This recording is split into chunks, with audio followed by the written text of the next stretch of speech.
turn to Romans chapter 14.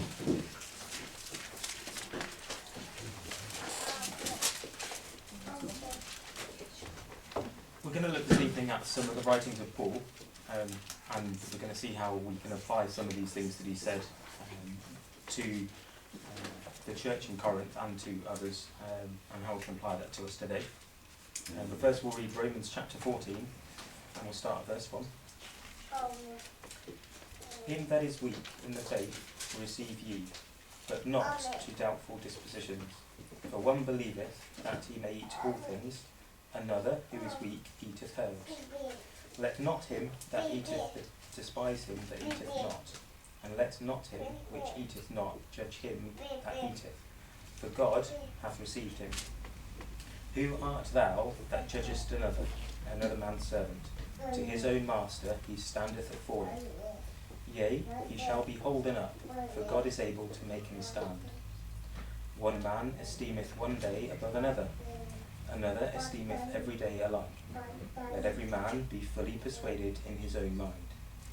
He that regardeth the day regardeth it unto the Lord, and he that regardeth not the day to the Lord, he doth not regard it. He that eateth, eateth to the Lord, for he giveth God thanks, and he that eateth not, to the Lord he eateth not, and giveth God thanks. For none of us liveth to himself, and no man dieth to himself. For whether we live unto the Lord, and whether we die unto the Lord. Whether we live therefore or die, we are the Lord's. For to this end Christ both died and rose and revived, that he might be Lord both to the dead and living. But why dost thou judge thy brother, or why dost thou set at naught thy brother? For we shall all stand before the judgment seat of Christ. For it is written, As I live, saith the Lord, every knee shall bow to me, and every tongue shall confess to God. So then every one of us shall give account to himself to God. Let us not therefore judge one another any more, but judge this rather, that no man put a stumbling block or any occasion to fall in his brother's way. I know and am persuaded by the Lord Jesus that there is nothing unclean of itself, but to him that esteemeth anything to be unclean, to him it is unclean. But if thy brother be grieved with thy meat, now walkest thou not charitably, destroy him not with thy meat, for whom Christ died. Let not then your good be evil spoken of, for the kingdom of God is not meat and drink, but righteousness and peace and joy in the Holy Ghost. For he that these things serveth Christ is acceptable to God, and approved of men. Let us therefore follow after the things which make for peace, and things wherewith one may edify another. For meat destroyeth not the work of God. All things indeed are pure, but it is evil for that man who eateth with offence. It is good neither to eat flesh, nor to drink wine, nor anything whereby thy brother stumbleth, or is offended, or is made weak. Hast thou faith? Have it to thyself before God. Happy is he that condemneth not himself in that thing which he alloweth. And he that doubteth is damned if he eat, because he eateth not of faith, for whatsoever is of faith is sin. We're also going to be looking at some other chapters and verses this evening, and I've entitled this message, What's So Wrong Anyway? And I've got a few points, 3 points. One of them is power, and we'll see what that is and entails later. Edification and stumbling. And they all sit inside Romans chapter 14 and also the other chapters we're going to look at. And we're going to go to look at some of those just now. So if we can have a look at 1 Corinthians chapter 6, verse 12. And here Paul is writing to the church in Corinth. It's his first letter to the Corinthians, and we know that the church in Corinth are afflicted with many spiritual ailments. And Paul is writing to the church here to let them know a few a few things, and we're going to have a look at those things, specific things, just now. So, 1 Corinthians chapter 6, verse 12. All things are lawful unto me, but all things are not expedient. All things are lawful for me, but I will not be brought under the power of any. So here Paul is telling us a couple of things. So, and he's repeating himself, which during Bible school I've been told if there's something that's being repeated, it's usually important. And so he's telling us this thing twice. All things are lawful to us. And then he gives us something after, and then he says again, all things are lawful to us. So, what does it mean that all things are lawful to us? Well, really it means that since we've been saved, this is applying to Christians, because the church in Corinth were with Christians there. So, when we're saved, we are brought out of the law, so we are now free, not necessarily to do what we want, but free. We have liberty, we can do what we want within reason, and we'll see what those reasons are in a little while. But then he says, so all things are lawful to me, but all things are not expedient. He also says, and I shall not be brought under the power of any. So what are these things that he says? What is the expedience and what is the brought under the power? Well, there are some precautions that we need to consider. So expedience and control, or power of control. Okay, so first of all, Paul says, all things are not expedient. So what does this mean? What does expedient mean? I looked at the dictionary to find out what this was, and one of the things that I thought came up well was it's conducive to advantage or interest as opposed to right. So I thought, well, again, that's all well and good. So what does that mean? How can we apply that to us? What sort of examples could I give you that do describe that well? And so I thought that we're maybe up on the 3rd floor of a building and we need to get down to the ground floor. So one very possible way to make your way to the ground floor would be to jump out the window. You'd get to the ground floor probably quicker than using the stairs or the lift, but it would be advantageous in that you'd get there quickly, you'd produce your goal, but you'd probably break your legs in the landing. It wouldn't be comfortable, it wouldn't be right. So we could jump out the window, but the right way to get to the ground floor would be to use the stairs or the lift. Okay, so that is what I think what that means for us there. So all things are lawful to us, but all things are not expedient. Same coin, different sides. What else can we do? So really this means that while we can do pretty much anything we want, doesn't mean we should. So we can do these things, we can jump out the window, but we shouldn't, because it's not expedient to us. Secondly, he tells us that we shouldn't be brought under the power. So all things are lawful for me, but I will not be brought under the power of any. So what does that mean? So I've got a couple of examples here for you. One thing that we could do is do some gambling. We could go and buy a lottery ticket. And this evening, it's Wednesday, midweek draw. I don't know what the rollover is, maybe £10 million. So pound on the lottery, go and buy a ticket. All the things that we could do with that money, we could build a big place for us here. We could do loads of different things. We could sort of expel the ministry there. We could do some great things for the work of the Lord with all this money that we could win the lottery, but we don't win the ticket. And then we buy another one, and we keep buying. We buy some scratchies, and so we could do those things, but we're starting to be pulled under the power of the lottery and the hope that we would win all this money just so we can do a little thing, a little more with it. So we've been brought under the power of the want of money, the love of money, the thought that we can get this money and do good with it. And we're not actually benefiting ourselves, because what we're doing at that point is we're not honouring God, we're not giving God the monies that we could be, we're not spending that wisely. Another example that I have is something that I struggled with, and that was drinking coffee. I didn't struggle, I drank coffee very, very well. It flowed from the cup extremely well, and it actually became a hold on my life in that I would drink 2 or 3 cups of coffee before I went to work in the morning. I would have many more coffees during the day, and if I went out at all, even for work or not for work, the first thing I'd do is try and find the local Starbucks. I'd try and find where I could stop for coffee. I knew where they were on the motorway, I knew which ones sold Starbucks and which ones sold Costas, I knew where I wanted to stop, and I knew how many coffees I should have before I got home, when I'd have another coffee.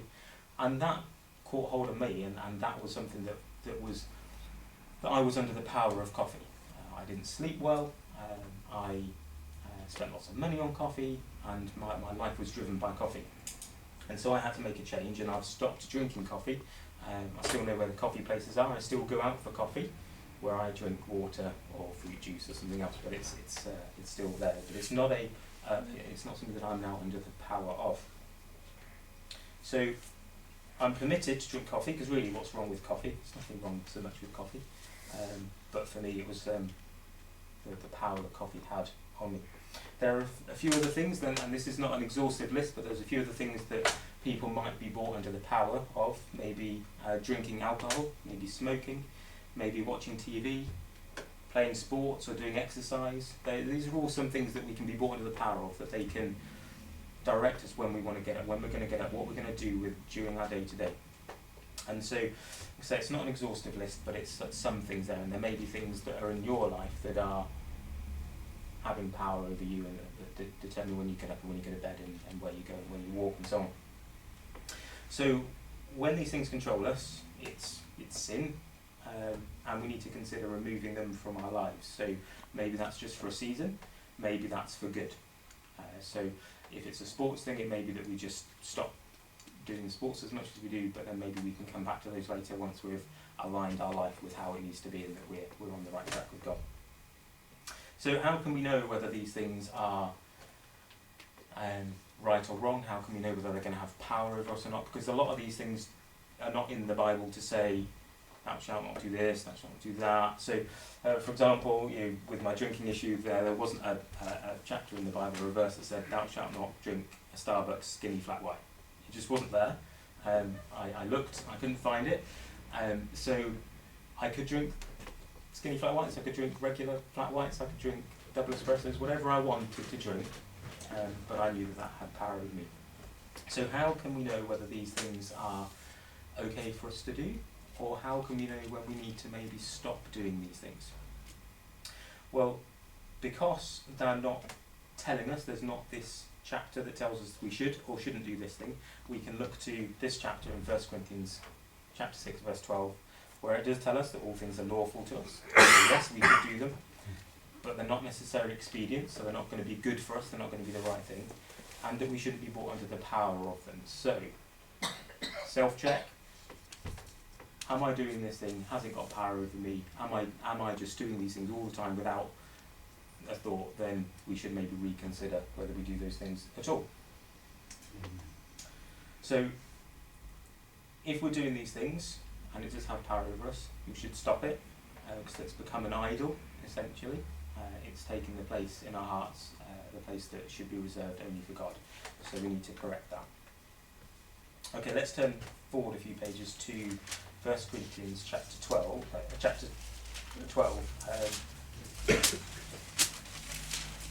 Chapter 10, verse 23. So we've already looked at 1 Corinthians 6:12, where Paul says all things are lawful, not expedient, all things are lawful, but I shouldn't be brought under the power. And now in 1 Corinthians chapter 10, verse 23, Paul again says, all things are lawful for me, but all things are not expedient. All things are lawful for me, but all things edify not. So bam, we've already had it said twice, all things are lawful, and now we've got it said just a couple of pages along, all things are lawful. So really this is something that Paul was trying to tell the church in Corinth, and I think also to us, that all things are lawful. Yes, we can do these things, but, and twice, all things are not expedient. So we've already looked at that, so that's something to consider. But then the thing here is all things edify not. So what does that mean? What have we got to look at when it says all things edify not? To understand what edify not is, we need to understand what edify is, so we can know what the opposite of it is. So again, I did a bit of a search to see what that could be in the real world. And one thing that edify is described as something that may be built. And so a builder would build a building with bricks and blocks and mortar and cement, and he would effectively edify a building. He would be building a building.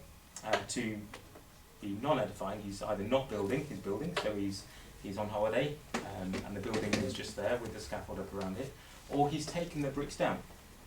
and he's demolishing the building. So it's the reverse. It's the complete opposite of edifying. So what is it for us to be edified in our faith? And that is to be built up in our faith.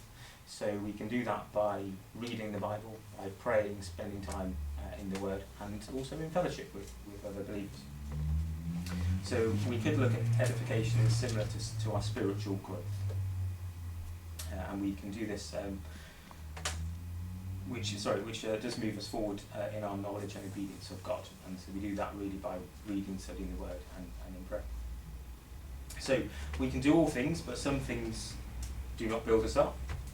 So we can do various different bits and pieces, whatever those things may be, but it's not going to build us spiritually. Okay, so what sort of things could we do that wouldn't build us spiritually? So I don't really watch a great deal of TV, but I know lots of people do. Does watching TV edify us? No. Is watching TV wrong? No. So it's one of these things where we've got to get that balance right. So we've got to look at what it is that we're watching, and programs. Some programs might be wrong, and we shouldn't watch those. And other programs are just okay and light-hearted entertainment. And so we could watch those.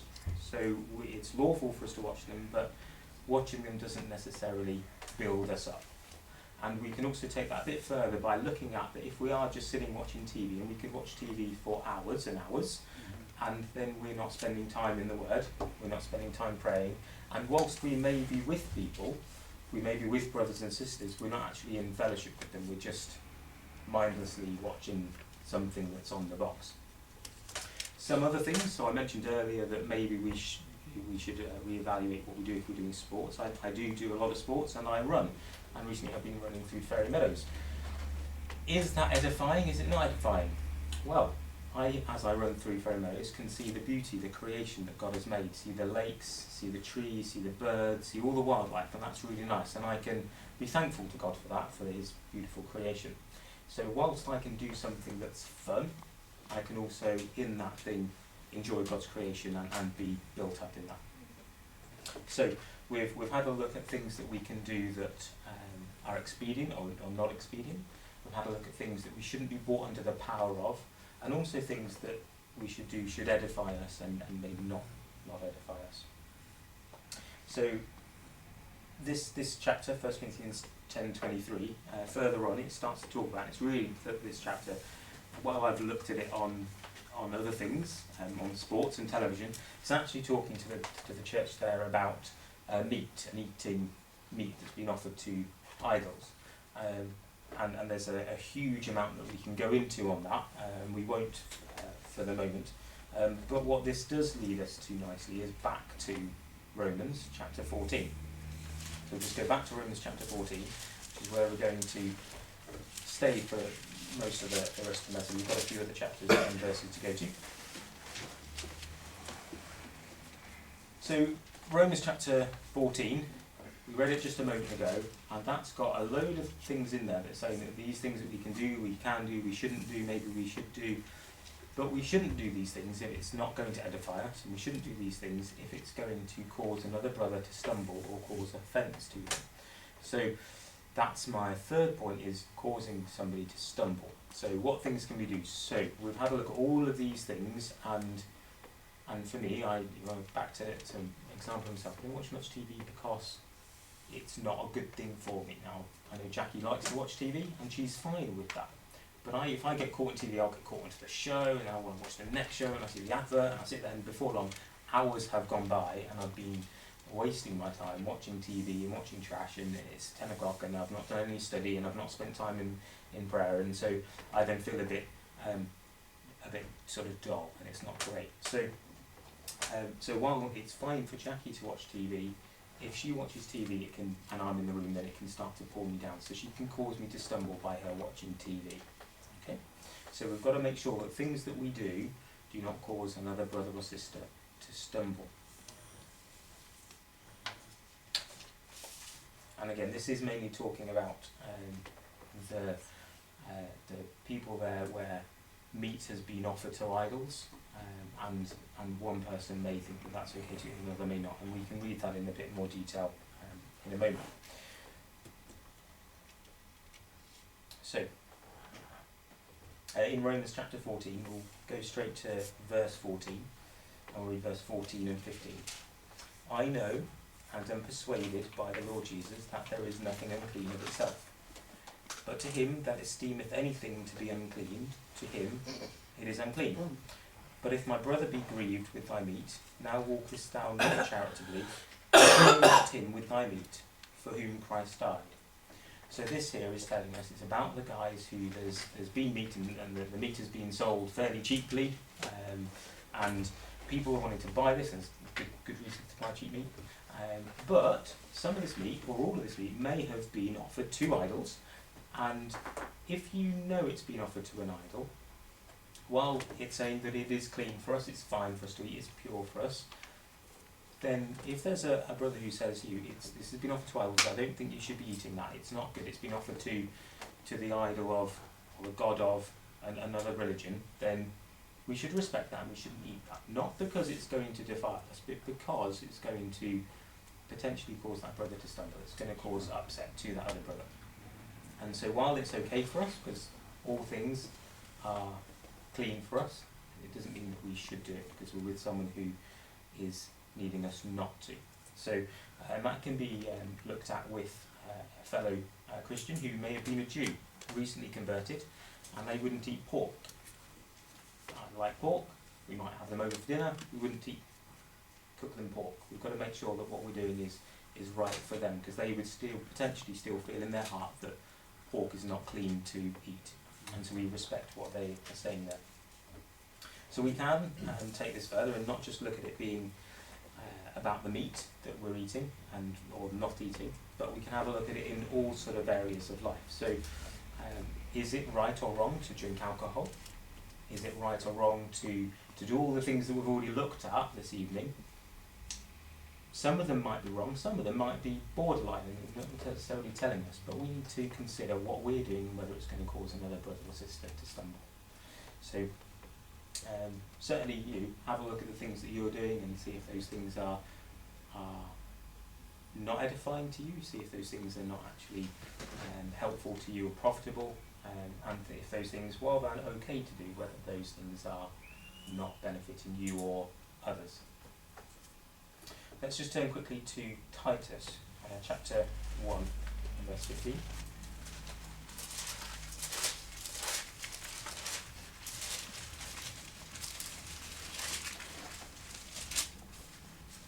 Titus 1:15 says, Unto the pure all things are pure, but unto them that are defiled and unbelieving is nothing pure, but even their mind is conscience is defiled.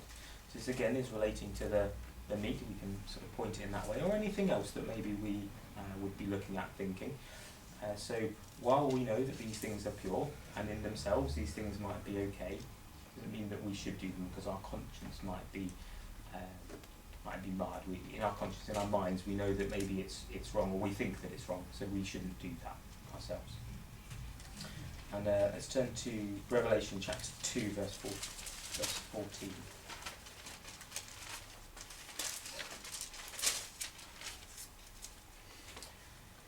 And Revelation 2:14 says, But I have a few things against thee, because thou hast them that hold the doctrine of Balaam, who thought that Balak to cast a stumbling block before the children of Israel, to eat things sacrificed unto idols, and to commit fornication. So again, another verse there that's talking to us about the foods, the meats that are being offered unto another god, that we shouldn't maybe eat those, that some people are trying to make us eat those, and we shouldn't eat those, and that makes us feel uncomfortable. We shouldn't do that thing. So this is looking at the person on the other foot, the person who may stumble or feels that it's wrong for us to eat that. And back into Corinthians, look at Corinthians chapter 8, 1 Corinthians chapter 8.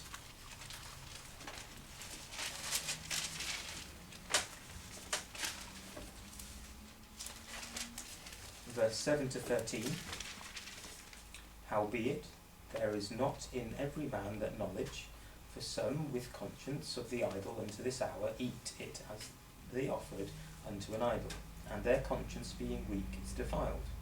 But meat commandeth us not to God, for neither, if we eat, are we the better, neither, if we eat not, are we the worse. But take heed, lest by any means this liberty of yours becomes a stumbling block to them that are weak. For if any man see that thee that has knowledge sit at meat in the idol's temple, shall not the conscience of him which is weak be emboldened to eat those things which are offered to idols? And through thy knowledge shall the weak brother perish, for whom Christ died. But when ye sin so against the brethren, and wound their weak conscience, ye sin against Christ. Wherefore, if meat make my brother to offend, I will eat no flesh, while the world standeth, lest I make my brother to offend. Another really, really rich passage there about not doing things, not eating meat offered to idols that may offend a brother. We can apply that again to any of the things that we do, so not to do things that might offend a brother. Let's not do those things.